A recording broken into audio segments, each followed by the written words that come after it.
This podcast is sponsored by Ramp. Are you the decision maker in your company? Consider this. For the first time in decades, there's a better option for a corporate card and spend management platform. Meet Ramp, the only corporate card and spend management system designed to help you spend less money so you can make more. Most corporate credit cards offer points as incentives, but those points amount to less than their worth in real cash value. Ramp's business cards offer you cash back, real money in your pocket. Plus, you control who spends what with each vendor. And Ramp's software collects and verifies receipts automatically, which means you'll stop wasteful spending and close your books in hours instead of days. Businesses that use Ramp add up to 5% to their bottom line the first year. If you're a decision maker, adding Ramp could be one of the best decisions you've ever made. And now get $250 when you join Ramp for free. Just go to ramp.com/easy. Ramp.com/easy. RAMP.com/easy. Cards issued by Sutton Bank and Celtic Bank, members of FDIC. Terms and conditions apply. This is Scott Richmond. And Arnie Sherman. You're listening to What Do You Know on Newstalk KGVO, AM 1290 and 98.3 FM.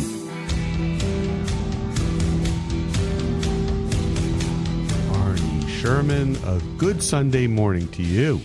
Good morning, Scott. Are we ever going to see spring in Montana? Are we ever going to get warm weather? I'm itching to play golf. It seems like one day we get almost there and then it backs away. We ever seen 70 here again? I think maybe in about 2 months.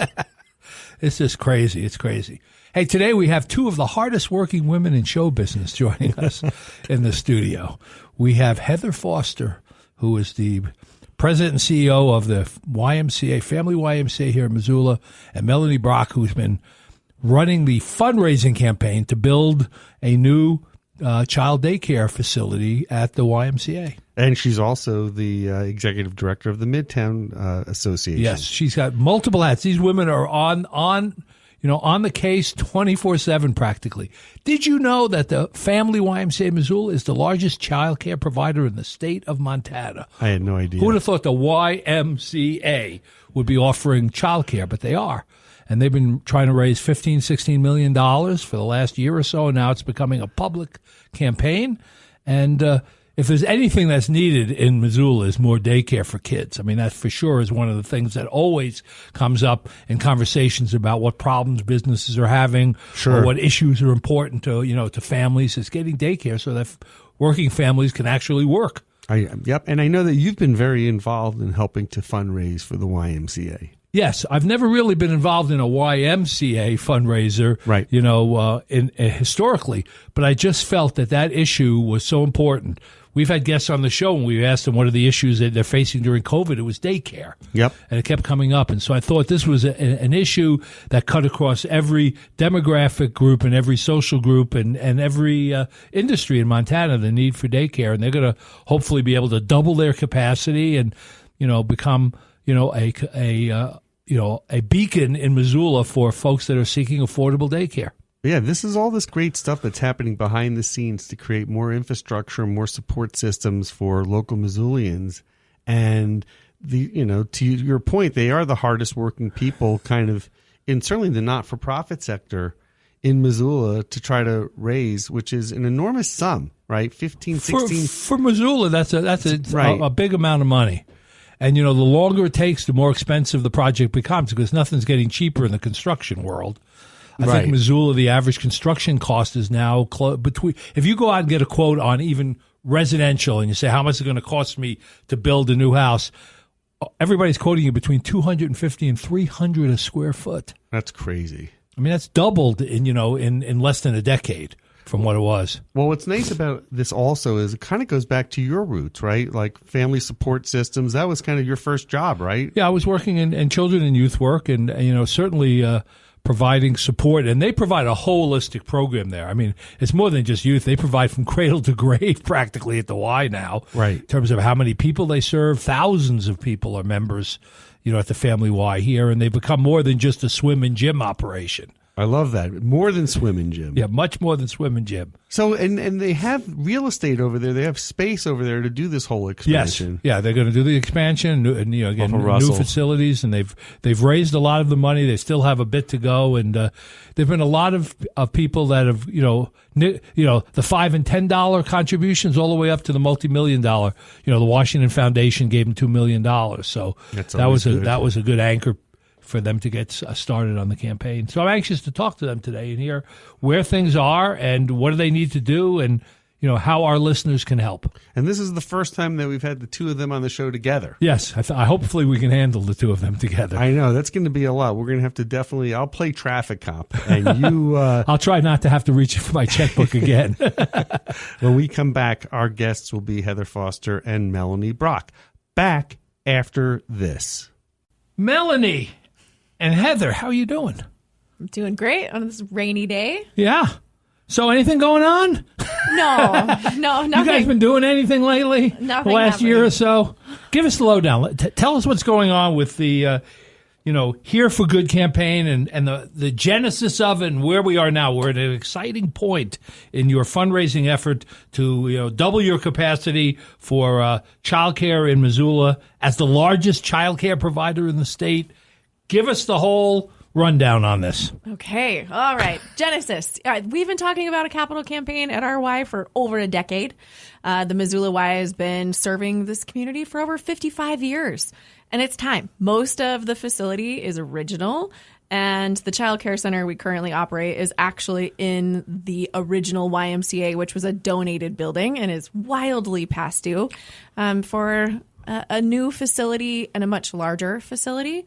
Pandemic in particular shined a light on how much childcare is necessary to support our workforce and our families. And so we are building a new childcare center. We're breaking ground in June. I think probably against every fundraising recommendation ever known to man, because we haven't hit our fundraising goal yet. But we told the community this was our first priority, and we're going to get it done. So ground break for a new facility that'll double our capacity for childcare for kids 0 to 5. And it'll take about 11 months of construction to get that completed with a May 2024 open. And then you brought in Melanie Brock as your secret weapon, didn't you? She is our secret weapon, yes. And Melanie, what have you been doing on this for the last year or so? We've been working on this for over 2 years with the help of over 22 volunteers throughout the community. It's a community-wide project, and we're very proud that we've raised almost $14 million since starting. Amazing. But we have more fundraising to go, because after that early child care center is built, we'll move on to the main building that is also in need of renovation, as 15,000 Western Montanans use it at a regular basis. Heather, do you want to talk about all the exciting things that are going to happen in the main building? So every square inch of the building will at least get a facelift, if not a completely remodel. The front facade of the building is changing. We're adding an additional group exercise space so we could have a high-intensity class at the same time that we're doing maybe a low-mobility, senior-focused class. We'll add additional square footage in our drop-in child watch, which is free 2-hour drop-in care. We're seeing a lot of need for that. Mm-hmm. In particular, from like our hybrid workforce that comes in and does an hour of work right now, kind of sadly, in our hallways with terrible internet service. That will move into a co-working space where people can actually have a little bit of an office space that would act as homework station for kids after school, but could also really be co-working during the day. We are renovating all of our original locker rooms, which are, I lovingly say, they need a refresh. They need a refresh. They're a little. That's okay. They're a little dated. They're like, imagine your worst high school memory of showering. It's sort of similar experience. They still smell like 1968. Yeah. Right. Yeah. So they're all getting completely renovated. We're building a youth innovation space that's geared for kids 7 and up. It will have everything from a sound booth, kind of like this, where kids can learn how to make music, edit videos, do podcasts. So we're always looking for volunteers, just saying. We're happy to help. So, Heather, how long have you been at the Y? 8 years. And you've been running it for how long? I don't know. It's like dog years. Yeah, right. 4-ish? 40 years you've been 4. there. So explain to our listeners, when I was a kid growing up, Ys were just known as swim and gym operations, right? And it was for men. YMCA. The M stood for Young men. Young men. What has happened here that's so different and remarkable compared to the traditional stamped model of what a YMCA was? Yeah, I think our Y has always operated more like a community center, and we want that even more. I think belonging is our purpose, right? Creating safe spaces for people to be. And strengthening the community that we live in. So for us, we do it with a lot of youth programs. And obviously, childcare is very important. But also, we want people to come and be healthy and create community and build relationships. And then I think the thing that's made us really successful is we've always had a lot of community support. We're kind of a scrappy grassroots. You tell us you need a program, we'll figure it out. And if we nail it, we keep going. And if we don't, we adapt and change and do something different. Heather, is this the largest initiative that you've undertaken in your career? Oh, yeah. This is a beast. For sure. Why is that? Because of the size and scope? Yeah. The dollar amount that we need to raise is pretty big. It's Melanie can maybe speak to this better, too, but it's one of the largest capital campaigns Missoula has seen outside of the university or hospital system. So this is a big boy. Got it. Yeah. And the construction will be big as well. About 24 months of construction in 13 phases. So we don't ever close any part of the Y with the exception of the pool for a brief period of time. But we'll relocate everything so we can keep operations moving and keep serving people. Well, even though you need the remaining kind of funding to go along, you are starting to see light at the end of the tunnel.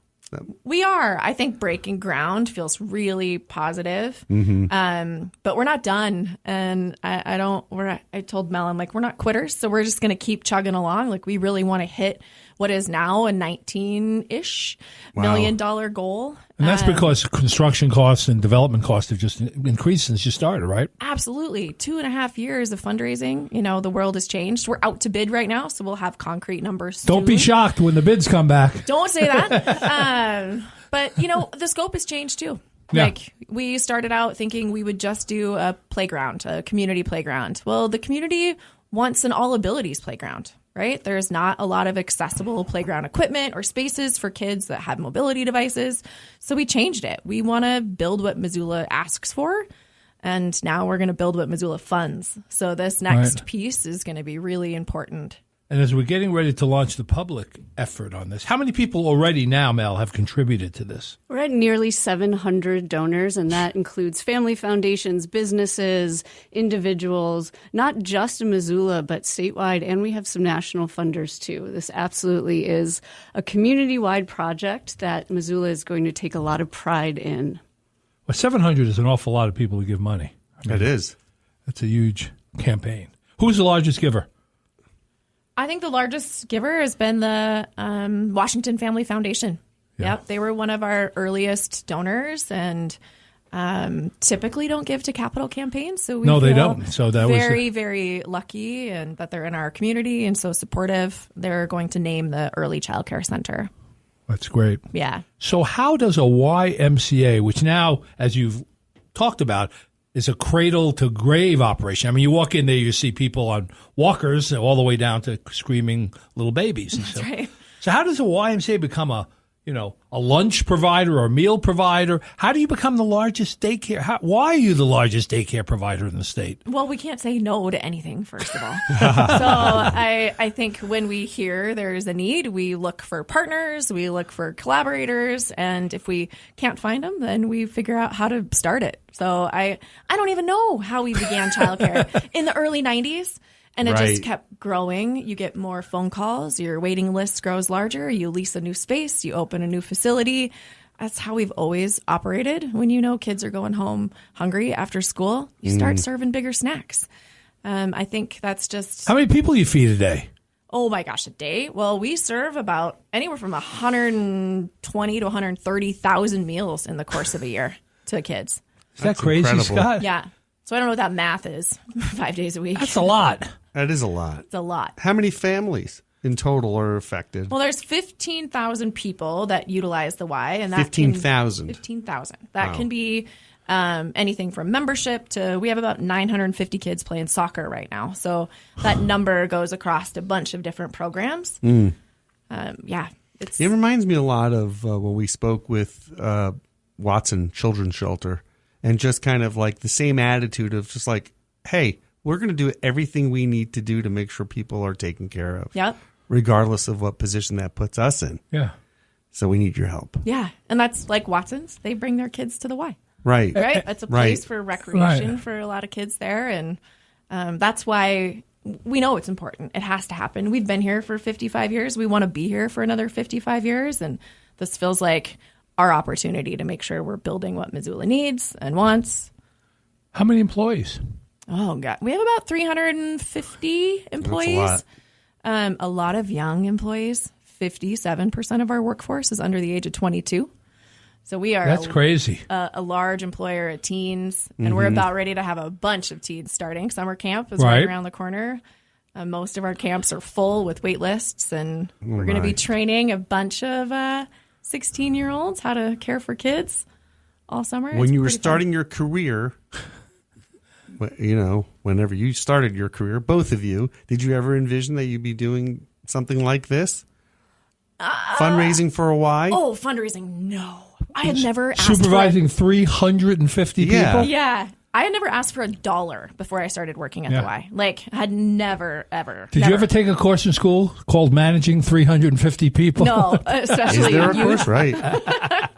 No, I wanted to be a child and family counselor. That's what I really wanted to do. It's related. So the Y is my full circle moment, right? Like Totally. Well, that's what happens. You become a counselor, and then you're good at that, and then you become, sort of the spokesperson for counselors, and then people recognize your leadership skill and ability, and then they promote you to not being a counselor anymore. They get the short straw, nonprofit short straw. Right. You could do more? Okay, here you go. Right. Yeah. Pile on. So you can't do, even though you have 350 employees and you're at the top of that heap, there's also a layer above you. I mean, you couldn't do this without a board of directors and the support that you get from them. Absolutely. We have 15 people, volunteers on our board who are incredibly invested. They're donors, members, campaigners.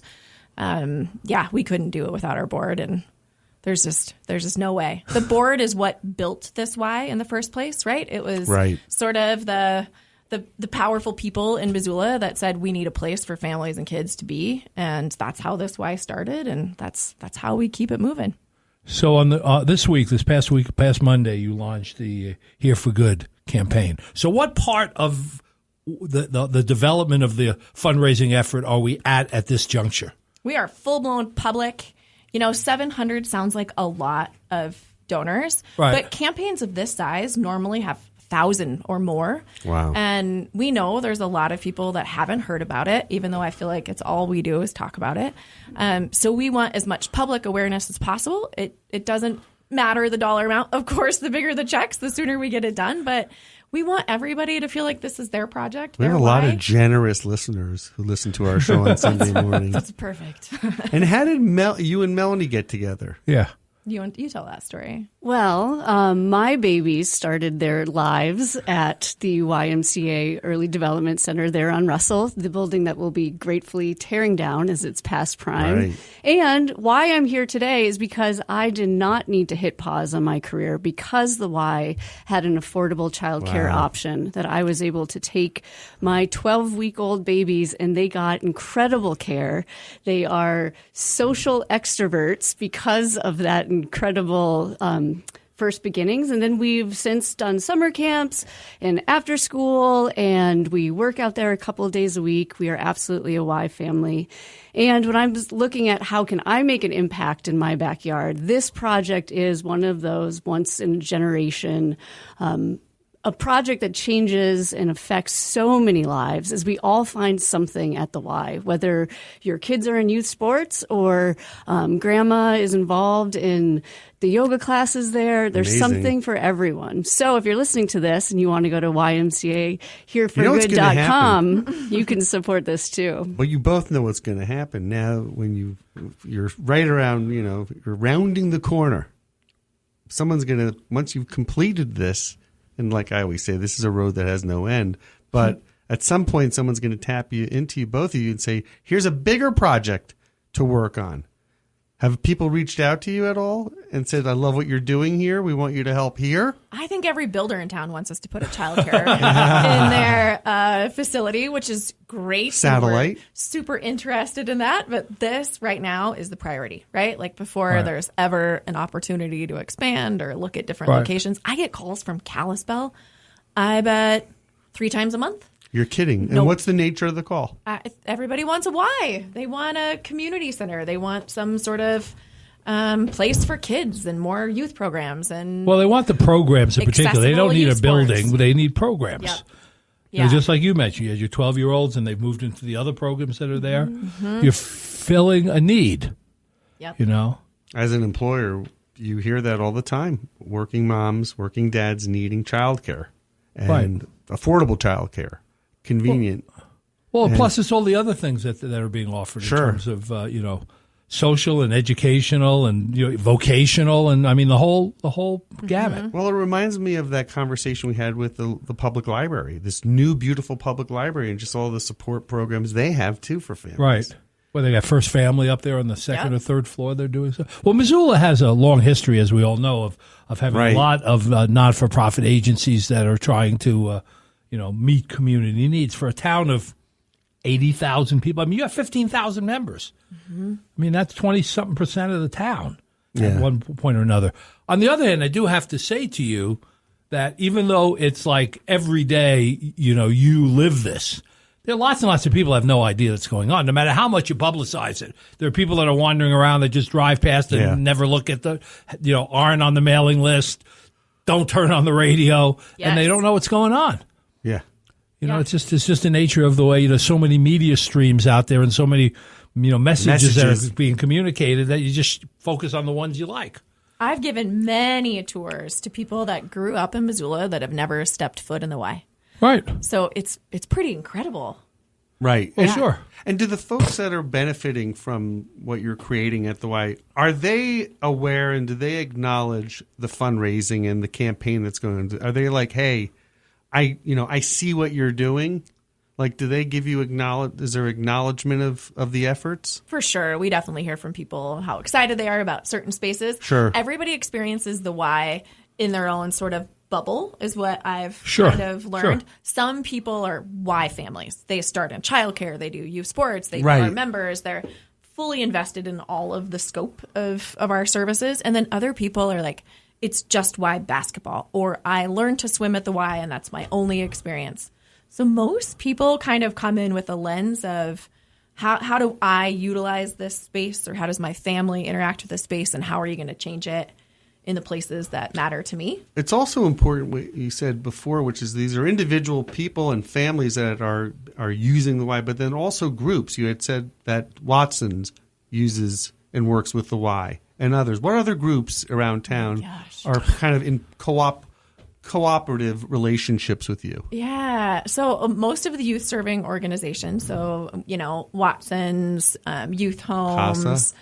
CASA sometimes. Yeah, we've definitely worked with CASA in the past.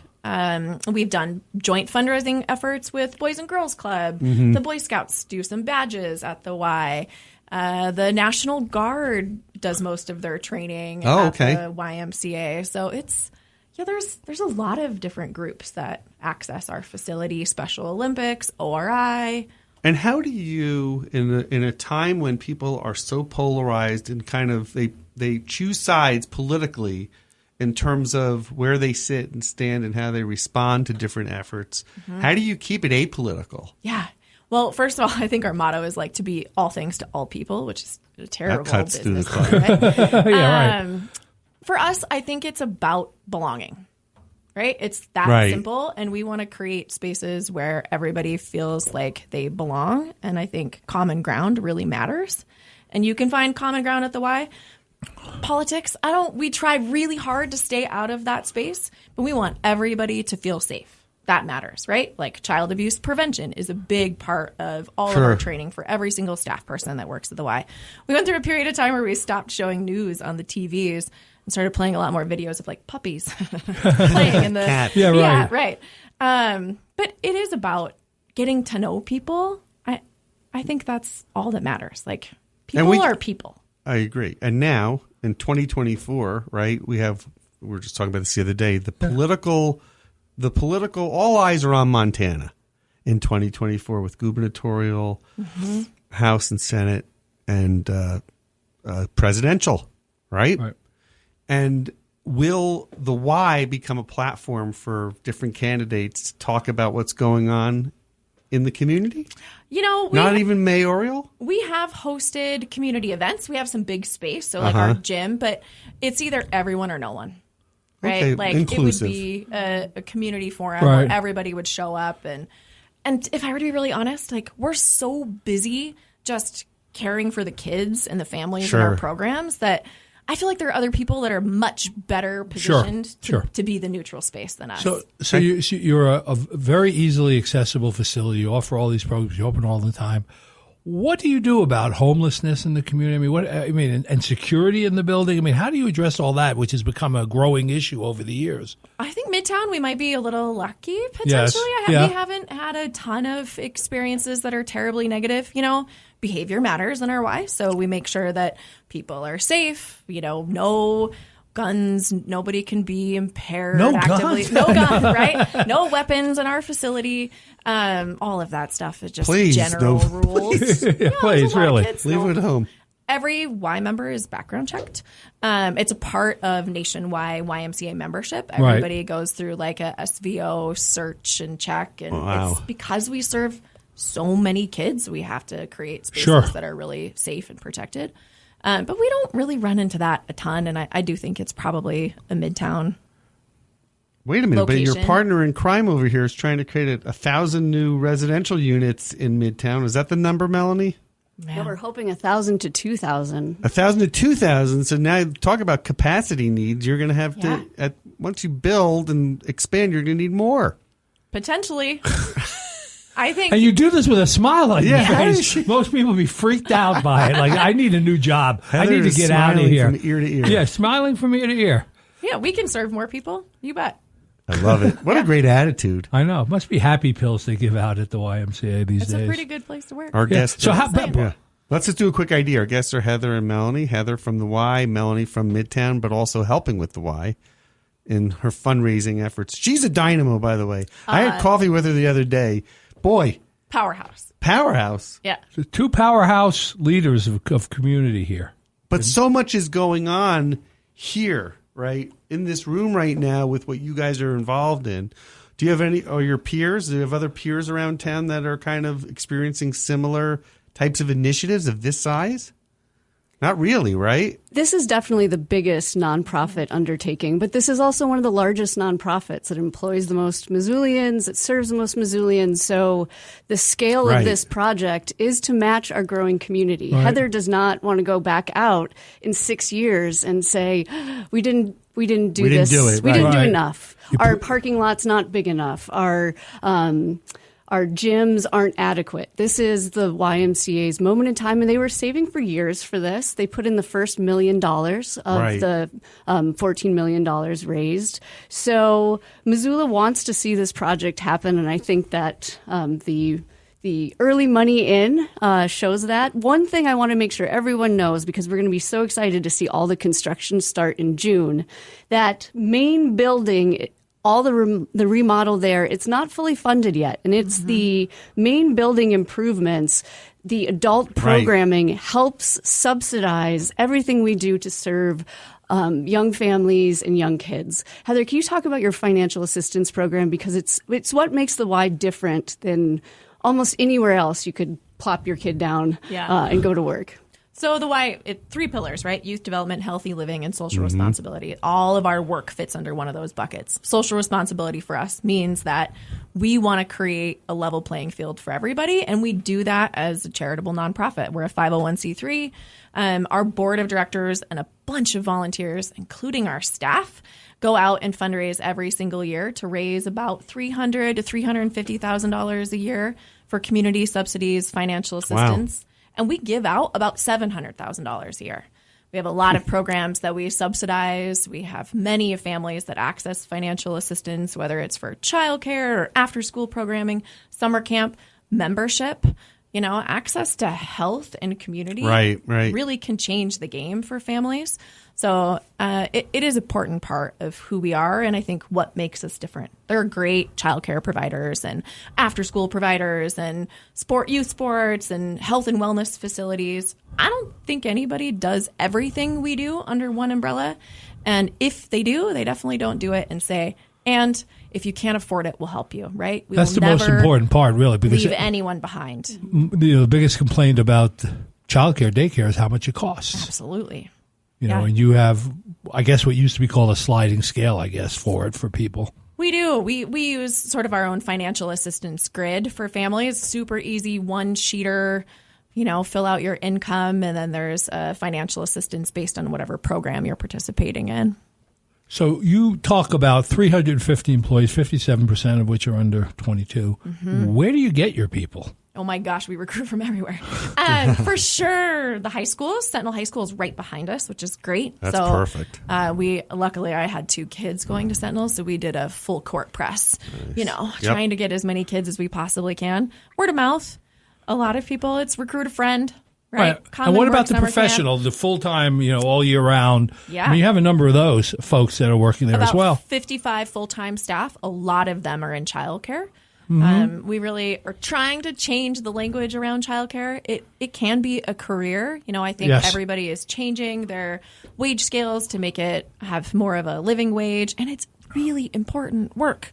0 to 5 is fundamental when it comes to the development of kids and how successful they are in kindergarten. So I do think the pandemic and some other organizations in Missoula have done a good job of pushing the critical need of high quality childcare and what it means for our kids and for our workforce.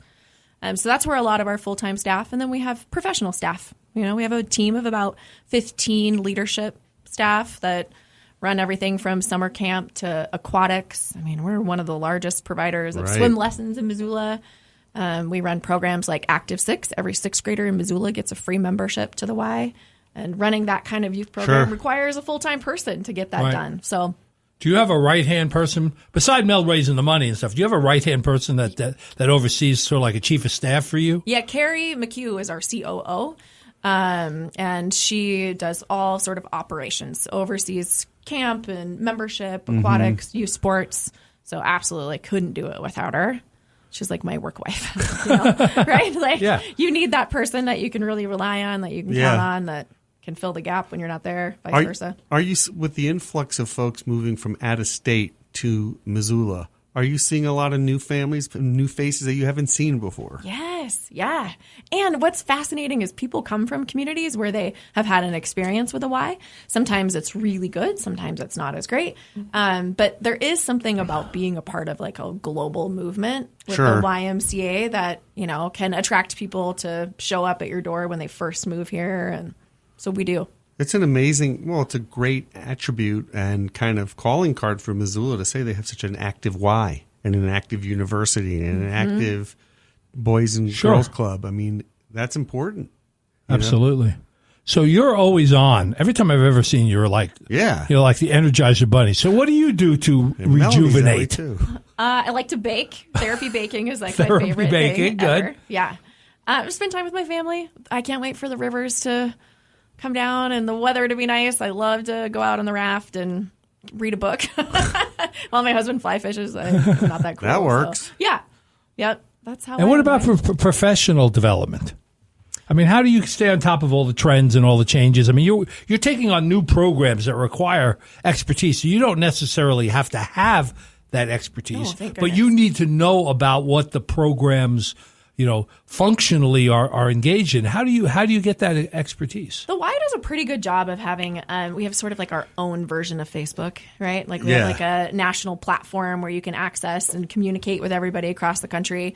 The pandemic brought everybody a lot closer together, started reaching out to not just Ys in Montana, but all over. And then they have quite a few national conferences. I just got back from Houston, which was a marketing and philanthropy conference, but my favorite is to tour otherwise. Right, and there's a national staff. There's a national YMCA. Yep. Are they headquartered still in Chicago? Chicago, the mothership. Yeah, the mothership. I remember that operation there was just fairly substantial. I don't think they're as diverse as what you're doing here. No. They're much more traditional Y. I remember living in Hoboken, New Jersey. At the Y? Not at the Y, but using the Y, and the Y being like literally the center point for so much of that community. Yes. For young families and homeless people. And it was just really kind of incredible. Every Y is different. It depends on the community that they're in and what the community needs. If you're running a Y the right way, that's how it should operate, right? Like there's a lot of New Jersey Ys that are doing housing now. It's amazing. What does that mean? What do you mean housing? So they have like rooms for rent? Yep, or actually getting into like HUD subsidized or Section 8 housing, starting to run housing facilities, which is kind of how the Y started. It was, it was the second largest hotel, not really hotel chain in the nation. Right. Yep. Back in the early days. Staying at the Y. Yeah. That's right. And the YW was also the same thing at that point in time. So are you the largest in Montana, the largest Y? The Billings Y is a pretty good sized YMCA too. They don't do early ed. They have a lot of youth programs, school age programs, and a pretty large membership base. That building is giant if you've ever been there. It's huge. I've seen it. I've never been inside. In Billings. The Billings downtown YMCA. But as you travel around and visit other Ys and see what they're doing, is there one that is similar in scope and breadth to what you're doing? There's quite a few, not any that are geographically close to us. Right. And we always sort of say the Boise YMCA is like our crush Y because it's close and communities are relatively similar, but they're monster. I think they have 4 or 5 different locations. And right. Yeah. I was going to say, and more as population grows and as places like Bozeman, Helena, Butte, Kalispell, Missoula, Polson, everything's starting to close in a little bit, right? So you may see people across 2 different Ys kind of have different experiences. And, I'm curious when you were saying that other towns are calling you, other folks are calling you, because they look at us as kind of a leader in a leadership position? What are they looking for? What kind of information? Yeah, I think our Y is pretty vibrant. It is used by a diverse group of Missoula from age range. I think our programs do kind of touch all aspects of ages in Missoula. That can be a little different than some of the other YMCAs. We're unique in that we do early ed and a lot of it. So I think that's a model that interests other communities because childcare is not a terribly profitable business. It generally you will lose money, especially when it comes to infants. And sort of the gold standard CEO at the Y was Pat Dodson, who kind of built that facility and got everything funded. And he always said very simply that adults pay for kids. And so that's why a building like ours where people want to be members and they pay that helps us subsidize infant care to make it affordable. So I think that model does bring some interest from outside of the community. Mel, what's your biggest challenge now on the funding side, fundraising side? Where are we at? If you're making a plea to the community, what are we asking them for right now? Well, as I just mentioned, you're going to see construction, you're going to see dirt happening, but the project is not completely funded yet. And what's really unique about the Y is they don't take out debt. They literally will build what the community pays for. They've never had a loan for a capital project. And the second piece to this is one of the only nonprofit projects where we've not been able to utilize local funds. We're not in an urban renewal district. We're just a few blocks away. As of now, we've not been able to tap into new market tax credits. All of the other projects have used CDBG and these other funding tools, so they didn't have to ask the public to pay for their entirety of their projects. So we are going to the community with a project that has already been value engineered, pared down. If we did everything we know that absolutely needed to be done, it would probably be a $50 million project. But we also know Missoula probably does not have appetite for a $50 million project, or we would be completely white-haired and exhausted too. So we had to make this the right size for the community at this time. But we do know that with an additional $4 to $5 million, we can get this done in entirety. And we are already talking to everyone we could possibly talk to say, hey, do you have some concrete you could donate? We will try to bring this costs of this down through in-kind contributions. We have already received about 7 in-kind business partners for this project, which is super exciting. So we literally are going to give Missoula the biggest bang for the buck because we know this is the community center where all of us will be the next, hopefully, 40 to 50 years. That makes sense. Yeah. We have some big pieces of the project that are hanging the balance. Sure. You know, we know the things that will get done with this money that we've already raised. The childcare center, for sure, 100%, we're getting that done. Right. But, you know, when we look at, we'd really like to build an all abilities playground with a splash pad that's free and accessible for Missoula kids to just roll over in Midtown and come hang out. We want to build an outdoor court space. It's called an Airnasium. It has basketball, volleyball, pickleball, partnering with a local group to see if we could add some racket, handball, volleyball, squash space in there, which is not accessible, right, to people that can't pay a larger monthly fee to participate at a gym that might have those resources. So we really want to get that done. That is the big piece that hangs out there. It's an easy $3 million to X out of the project, which is heartbreaking. You don't want that to happen. No, Right. We don't want to build just good enough. You know, we really want to build something that the community is proud of. We want it to be a gathering place and destination in Midtown Missoula for families and kids to come. We're surrounded by elementary schools, junior highs, high schools where we're located. Yeah. Kids need a place to be. And I think belonging matters, and you need a place to belong. We don't want kids going home by themselves after school. We want them to create community and have friendships and safe places. And so that's my plea, right? How much of your personal time, both of you, how much of your time is spent doing the fundraising and kind of pitching? Oh, my gosh. I don't even know. I wouldn't. Because you have another job. You have other jobs as part of your job. Yeah. Right? Yes. So how much of this... We've definitely had thousands of cups of coffee. Yeah. Our most exciting thing to do is to walk people through that YMCA. Mm-hmm. When you see in the summer 300 kids in that gym smiling, so happy to be screaming, as I remember, screaming and smiling. It really tells the Y story if you can come to the Y and walk through it and see how the community right now is utilizing this campus and see the plans, and go to YMCAHereForGood.com and look at what we have planned. And there you'll hear the stories of the seniors we're helping, the infants we're helping, your neighbors, the workforce. There's so many members of the workforce, staff, MCPS teachers, the healthcare. There's quite a few, Western Montana Clinic and Providence healthcare workers who are able to do those long shifts because of the Y's service to kids every day of the year. Well, the fundamental axis of all this to me is 55 years. It's about time to spruce things up a little. Absolutely. I mean, things have changed a lot in 55 years, right? Right. What was envisioned as the Y 55 years ago, and what that building was designed to serve as a already established building that was repurposed, right? And we're listening to Janis Joplin, right? Whatever. Exactly. Now it's a completely different, and you need something that fits, the needs and requirements of 2023, not 1960. One very interesting factoid, in 1984, when Tom Boone and Pat Dodson and a group of incredible Missoula business leaders raised the funds. They raised $3.5 million in the early 80s to get that building done. That was a lot of money. That's a lot of money back then. Mm-hmm. So Missoula did dig deep and said, absolutely, we want a Y in Missoula. So now we're going to do the same exact thing. And we are so grateful for everyone. Our list of donors, we get so proud. There are people paying a small amount every month. You could pay over multiple years. There are people who made donations that literally bring tears to our eyes, that really made their big transformational gift, their stretch gift of probably this 10 years of their life, because they love the Y and they're committed to the Y's mission. And then so many businesses. I'm really proud of that list. All these names are on YMCAHereForGood.com.